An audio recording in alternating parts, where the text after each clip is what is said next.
Episode के starting में हेन सभी स्टूडेंट से बचते बचाते ऊपर के फ्लोर पर पहुंच जाती है जहां आगे रास्ता नहीं था और सभी स्टूडेंट्स वहां आने ही वाले थे। तभी कोई हेन का हाथ पकड़ उसे खींच लेता है। सभी स्टूडेंट्स चले जाते हैं। हेन उस लड़की को थैंक्स कहती है। उसका नाम ओशी अन है।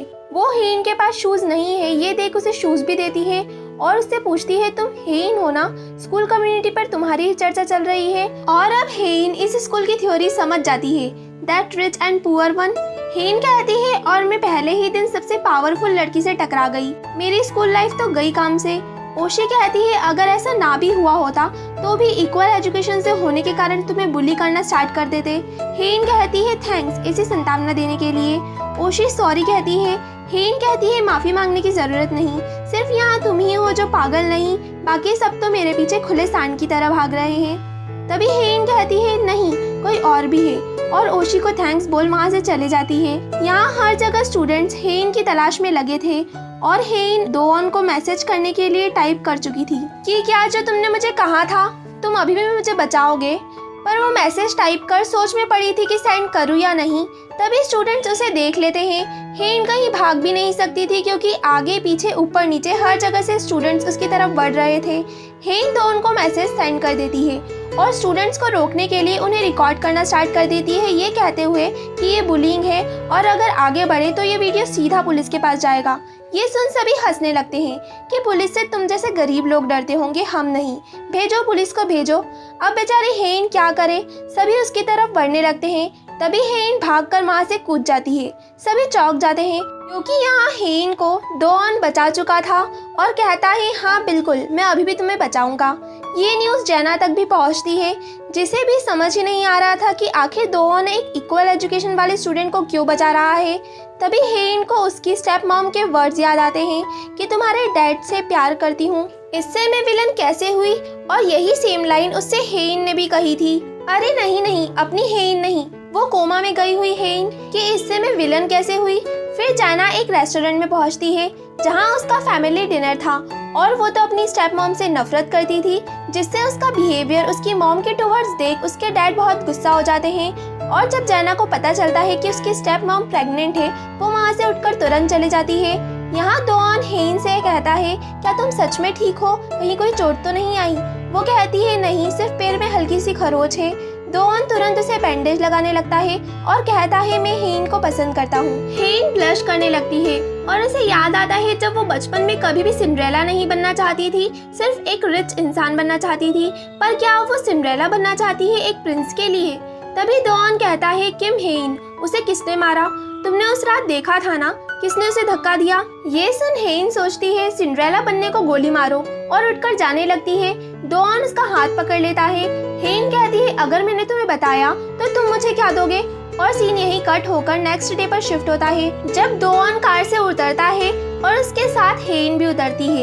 ये देख तो हर एक बच्चे की आंख फट जाती है कि ये दोनों साथ क्यों, क्या ये दोनों डेट कर रहे हैं।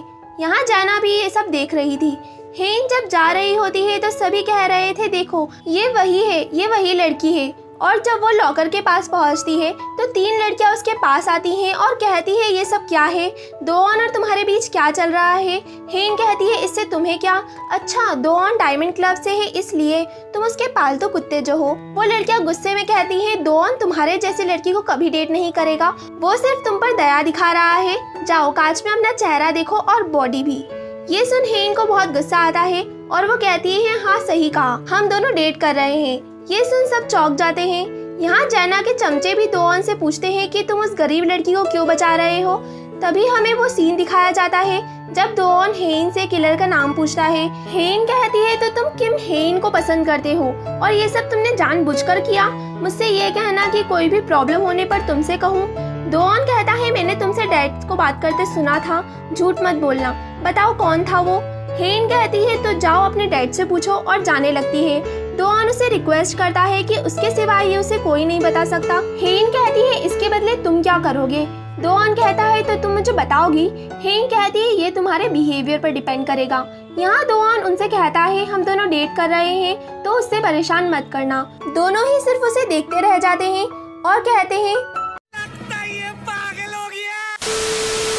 हेन से लीसो भी सवाल करता है कि उसने ये 2 दिनों में क्या कर दिया। जेना का चेहरा भी बिगाड़ दिया और दोऑन का दिल भी चुरा लिया।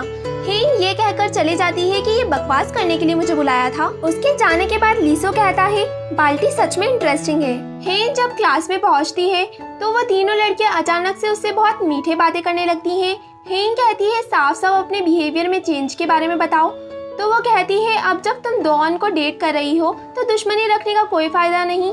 हेन भी कहती है ठीक है। वो उससे बहुत से सवाल करने लगती है कि तुम दोऑन से कब मिली और तुम उसे पहले से जानती थी ना, वगैरह वगैरह। हेन कुछ जवाब नहीं देती। फिर वो उसे एक पार्टी में आने का इनवाइट करती है, उसे ताना मारते हुए कि इस पार्टी में सिर्फ रईस लड़कियां आ सकती हैं, पर तुम्हें खास मौका मिल रहा है। हेन कहती है कोई जरूरत नहीं। अब नेक्स्ट सीन में जब वो सन से कन्वीनियंस स्टोर में मिलकर उसे ये सब बताती है तो वो उससे कहती है तुम पागल हो, इतनी बड़ी पार्टी में जाने का मौका मिल रहा है और तुम मिस कर दोगी। हेन कहती है हाँ मैं नहीं जा रही, और वैसे भी अगर मैं जाना चाहूँ तो भी नहीं जा सकती क्योंकि पार्टी का ड्रेस कोड इवनिंग गाउन है और मेरे पास कोई ओकेशनल ड्रेस नहीं। तभी सन कहती है फिक्र मत करो और उसे एक ड्रेस दिखाती है जो छोटे बच्चों की फ्रॉक थी। रेंट पर सिर्फ बच्चों के कपड़े मिल रहे थे। तभी सन को एक आइडिया आता है और वो कहती है कोई है जो तुम्हें ड्रेस दे सकता है। नेक्स्ट सीन में दोनों नायोन के सामने बैठे थे, जो कहती है तुम्हें इतनी स्पेशल पार्टी में जाने का इनविटेशन कैसे मिला जहाँ के बारे में किसी को कुछ नहीं पता क्योंकि वो इतनी कॉन्फिडेंशियल जो है। वो कहती है मैं तुम्हें ड्रेस दे दूंगी पर बदले में तुम्हें पार्टी की हर एक खबर मुझे बतानी होगी। ये सुन दोनों ही बहुत खुश होती हैं। हेन उसे कुछ पैसे भी देने लगती है जिस पर नायोन कहती है मैं इन चिल्लरों को क्या करूंगी, जो ड्रेस मैं तुम्हें दे रही हूँ वो $8,000 की है, बस मेरी ड्रेस को क्लीन रखना। और अपनी मेड को कॉल कर ड्रेस पैक कर लाने को कहती है। घर पहुँच हेन को पार्टी की प्लेस और एंटर होने के लिए QR कोड भी रिसीव हो जाता है। अब नेक्स्ट सीन में सन हेन को कार से बाहर निकालती है। हेन उस ड्रेस में बहुत ब्यूटीफुल लग रही थी। वो कहती है अब उसे नर्वसनेस हो रही है। सन कहती है ये बहुत रेयर मौका है, बहुत एंजॉय करना, बाय। हेन होटल में पहुंचती है जहाँ की डेकोरेशन और ब्यूटीफुल गर्ल्स को देखकर वो हैरान थी। एक वेटर उसे ड्रिंक भी ऑफर करता है। हेन बड़ी खुशी से वो ले लेती है। तभी वो तीनों लड़कियां जानबूझकर हेन को गिरा देती है। हेन गिरती तो है पर ड्रेस पर ड्रिंक नहीं गिरने देती क्योंकि अब वो इतनी महंगी नायोन की ड्रेस जो है वो लड़कियां नाटक कर सॉरी बोल चले जाती हैं। हेन उठने लगती है तभी उसकी तरफ एक हाथ बढ़ता है जो जेना की चमची थी। हेन उसे देख हैरान थी। वो कहती है तुम मुझे नहीं जानती पर मैं तुम्हें जानती हूँ, तुम दोऑन की गर्लफ्रेंड हो ना। हेन उसका हाथ पकड़ उठने ही वाली थी कि पार्टी में जेना एंटर होती है। सभी कहने लगते हैं जेना, पर ये तो इस तरह की कैजुअल पार्टीज में आती ही नहीं। वाह ये कितनी ब्यूटीफुल है। यहाँ हेन उठने लगती है तभी वो चमची उसका हाथ छोड़ देती है जिससे हेन तो गिरती ही है पर उसकी महंगी ड्रेस पर ड्रिंक भी गिर जाती है जिससे हेन का तो दिमाग ही खराब हो जाता है। नायोन की बात सोचकर जेना हेन की तरफ बढ़ रही थी और हेन सोचती है ये पक्का एक जाल है। और 6th एपिसोड यहीं एंड हो जाता है। आगे की कहानी जानने के लिए स्टे ट्यून्ड, बाय।